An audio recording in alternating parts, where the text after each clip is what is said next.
वजह ईरान उत्ते बड़े हमले की धमकी। ट्रंप ने ईरान ਨੂੰ ਦਿੱਤੀ ਗਈ ਡੈਡਲਾਈਨ ਦਾ ਵਕਤ ਦੱਸ ਦਿੱਤਾ। ਆਖਿਆ ਆਪਣਾ ਹਰਮਸ ਨਾ ਖੋਲੀ ਤੇ ईरान ਦੇ ਬਿਜਲੀ ਘਰਾਂ ਤੇ ਪੁਲਾਂ ਨੂੰ ਨਿਸ਼ਾਨਾ ਬਣਾਇਆ ਜਾਏਗਾ। ਮੰਗਲ ਨੂੰ ईरान ਵਿੱਚ ਪਾਵਰ ਪਲਾਂਟ ਤੇ ਗੁੱਡ ਸਟੇ ਹੋਵੇਗਾ।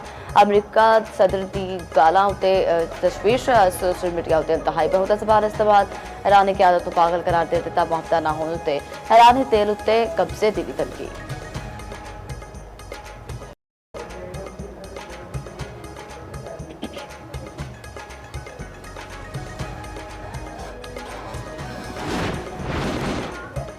ऑपरेशन गजब हक में अफगान तालिबान रजीम के 796 करिंदे हलाक 1043 जख्मी। अफगान तालिबान रजीम दियां 286 चेक पोस्टां नूं तबाह कर दिता गया। पाकिस्तान ने अफगानिस्तान दियां 44 पोस्टां उत्ते कब्जा भी कर लिता।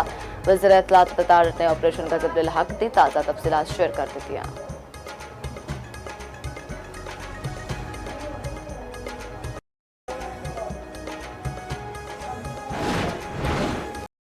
वज़ीर आला पंजाब मरीम नवाज का NSICT&R के मुख्तलिफ शोबों का डिजिटल टूर प्रोग्रेसिस उत्ते इजहार तशक्कुर।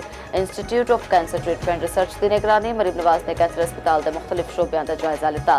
Nawaz Sharif Institute of Cancer Treatment and Research की छेती तो छेती तक मिलता सफर अपने मंजिल के करीब है। वज़ीर आला पंजाब के 3 शिफ्ट में तामीराती काम मुकम्मल करने की हिदायत।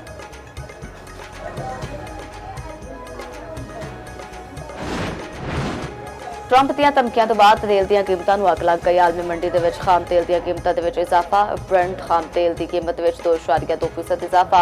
ਨਵੀਂ ਕੀਮਤ $111.43 पर बैरल बढ़ गई है। WTI खाम तेल भी 2.7% महंगा।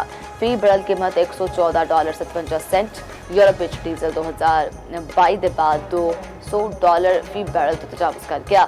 बरतानिया ते फ्रांस में पेट्रोल 30% महंगा।